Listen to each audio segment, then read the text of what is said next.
एक मास्टरमाइंड जिसने सालों तक हर सुरक्षा व्यवस्था का राज समझा और एक ऐसा प्लान बनाया जिसने दुनिया को हैरान कर दिया।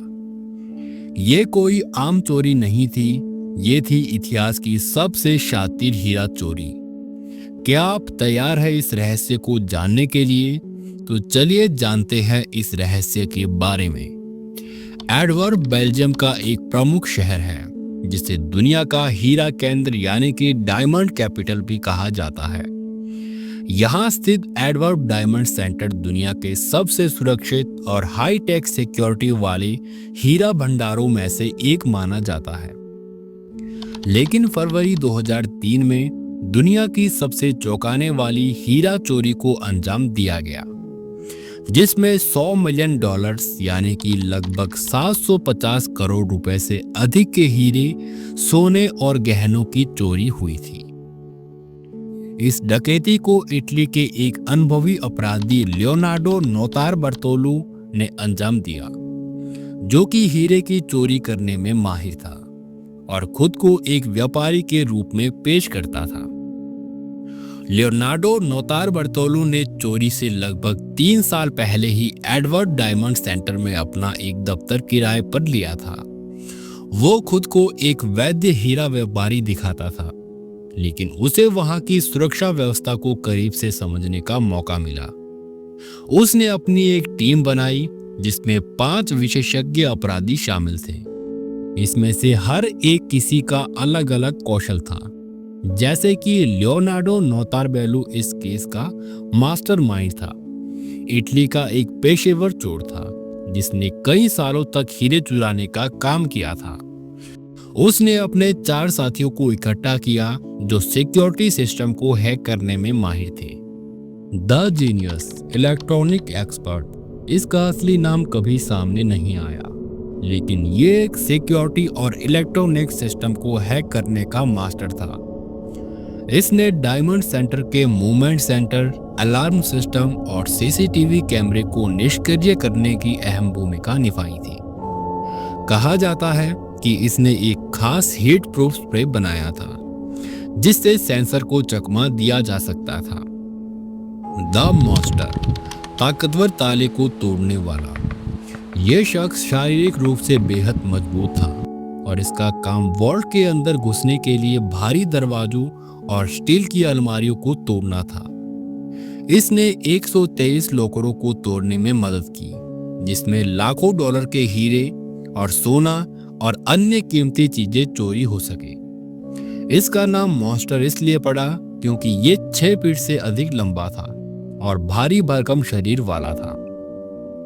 The Kings of keys, lock picking master. ये चोर किसी भी लॉक को खोलने में माहिर था, चाहे वो सबसे एडवांस सिक्योरिटी वॉल्ट का लॉक ही क्यों ना हो। इसने लॉक का जटिल लॉक सिस्टम खोला बिना कोई निशान छोड़े।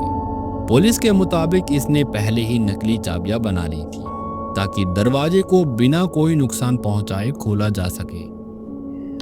स्पीडली, भागने और चोरी का सामान ले जाने का एक्सपर्ट। इस शख्स का असली नाम भी कभी सामने नहीं आया, लेकिन इसका काम चोरी के बाद तेजी से निकलने और सामान को छुपाने का था। चोरी के बाद जब वो हीरे और गहनों से भरे बैग लेकर बाहर निकले तो ये सब कुछ सही जगह पर पहुंचाने का जिम्मेदार था। ये ड्राइविंग और भागने का एक्सपर्ट था जिसने पुलिस से बचने के लिए सबसे सही रूट चुना। एडवर्ड डायमंड सेंटर दुनिया के सबसे सुरक्षित स्थानों में से एक था, जहां $100 मिलियन से अधिक के हीरे रखे गए थे। इसे अवैध वॉल्ट माना जाता था क्योंकि इसमें 10 स्तरों यानी कि 10 लेयर्स की हाई टेक सिक्योरिटी थी। फिर भी चोरों ने इस सुरक्षा को भेद दिया। आइए जानते हैं कि वो कौन सी 10 लेयर्स सिक्योरिटी की थी और कैसे चोरों ने उन्हें तोड़ा। पुलिस की 24x7 निगरानी। एडवर्ड डायमंड सेंटर बेल्जियम के हीरा व्यापार का केंद्र था, जहां दिन रात सशस्त्र पुलिस गश्त करती थी। पुलिस की मौजूदगी के कारण बाहरी व्यक्ति को अंदर घुसना लगभग असंभव था। नंबर 2, इलेक्ट्रॉनिक्स लॉक वाला मजबूत गेट। बिल्डिंग के एंट्रेंस पर इलेक्ट्रॉनिक्स लॉक और पास कोड सिक्योरिटी थी, जिससे केवल अधिकृत लोग ही अंदर जा सकते थे। नंबर 3, हाई रेजोल्यूशन सीसीटीवी कैमरे। पूरे डायमंड सेंटर में हाई क्वालिटी सीसीटीवी कैमरे लगाए गए थे, जो हर गतिविधि को रिकॉर्ड करते थे और कोई भी संदिग्ध मूवमेंट कैमरे में कैद हो सकता था। नंबर 4, केवल अधिकृत व्यक्तियों को ही वॉल्ट तक पहुंचने का रास्ता मालूम था। वॉल्ट तक केवल कुछ चुनिंदा लोगों को ही पहुंचने की अनुमति थी, जिनके पास स्पेशल पास और मंजूरी थी। नंबर 5, स्टील से बना भारी तिजोरी वाला दरवाजा। वॉल्ट के दरवाजे को $100 मिलियन के हीरो की सुरक्षा के लिए डिजाइन किया गया था। यह दरवाजा आधुनिक ताले और सेंसर से लैस था, जिसे बिना सही पासपोर्ट और चाबी के खोला नहीं जा सकता था।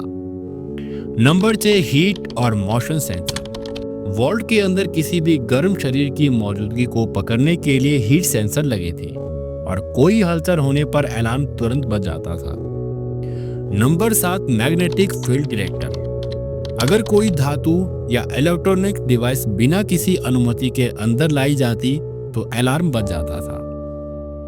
नंबर 8, वॉल्ट में स्वचालित प्रकाश सेंसर। ऑटोमेटिक लाइट सेंसर इन वॉल्ट। जैसे ही कोई वॉल्ट में घुसता तो लाइट अपने आप ऑन हो जाती थी, जिससे सुरक्षा कर्मचारियों को तुरंत अलर्ट हो सकते थे।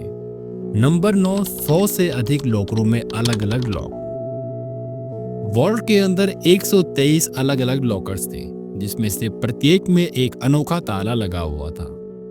नंबर 10, वॉल्ट के दरवाजे के पीछे एक डबल लॉकिंग सिस्टम था। यदि कोई गलती से दरवाजे को बाहर से बंद कर देता तो अंदर मौजूद कोई भी व्यक्ति बाहर नहीं निकल सकता। तो अब बात करते हैं उस दिन की जब इस सबसे बड़ी चोरी को अंजाम दिया गया, यानी कि 15 फरवरी 2003। लियोनार्डो नोतारबर्टेलो और उसकी टीम चोरी से एक दिन पहले ही अंतिम तैयारियों में जुटी थी और सब कुछ पूरी तरह से सेट हो चुका था। लियोनार्डो खुद पहले ही अंदर घुस चुका था। स्पीडी, किंग ऑफ कीज और मॉन्स्टर सब अपनी अपनी जगह तैनात थे। उनके पास नकली चाबियां, वायर कटर, हेयर स्प्रे और सिक्योरिटी सिस्टम को बाईपास करने के लिए खास उपकरण थे।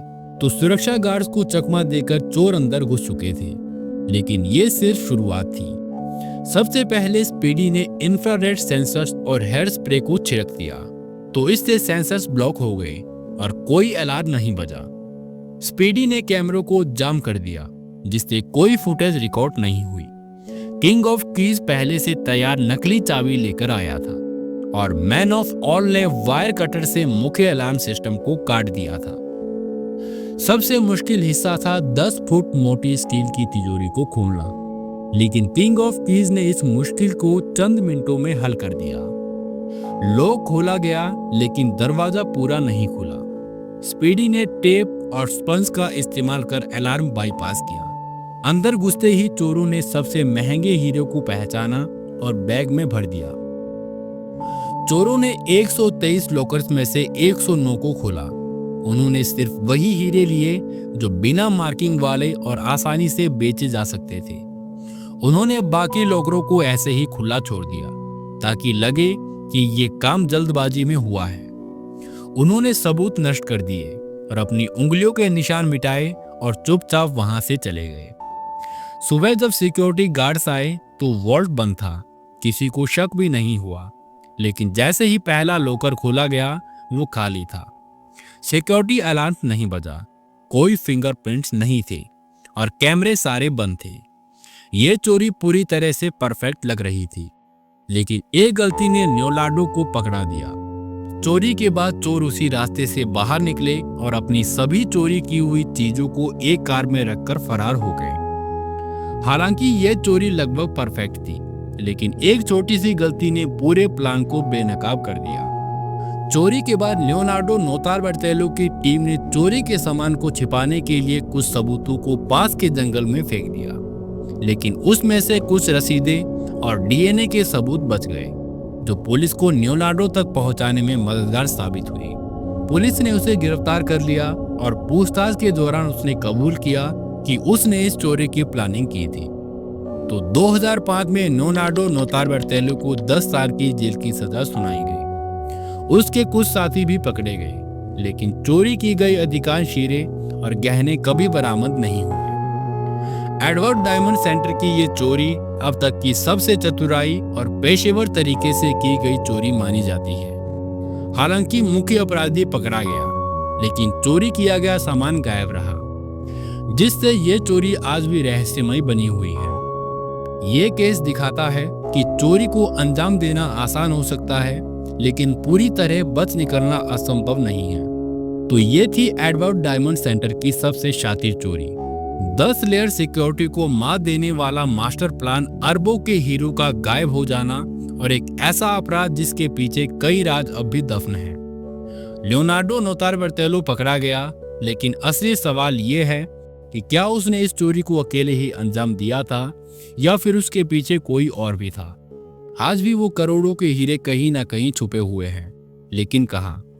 क्या वो कभी मिलेंगे या फिर ये रहस्य हमेशा के लिए दफन हो जाएगा? अगर आपको ये कहानी रोमांचक लगी हो तो वीडियो को लाइक करें और चैनल को सब्सक्राइब करना ना भूलें। मिलते हैं आपको एक और क्राइम कहानी के साथ, तब तक के लिए धन्यवाद। Thank you so much.